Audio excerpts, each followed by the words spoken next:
कीर्तन 1:2 वांटो जो मनीस खोट्याचे बुद्धीप्रमाणे चलना, पदकाची वाट धरिना आणि अधर्म्या सांगता बसेना, बगार सर्वेस्वराच्या धर्मशास्त्रांत संतोषता आणि दीस रात ताचे धर्मशास्त्र नियाळता तो भागी. तो वाळत्या उदका देगेर रोयलेल्या एका रुखा बरी, जो आपल्या काळार फळ दिता आणि ताची पानां केदींच भावनांत.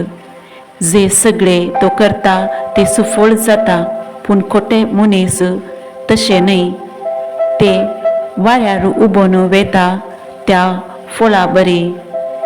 देखून जर्तीच्या वेळार खोट्यांक आसचो ना थारो आनी नितिवंताचे सभेंत पातक्यांक आसचो ना जागो. कित्याक नितिवंताची वाट सर्वेस्पर राखता, पूण खोट्यांची वाट नासाक पावयता.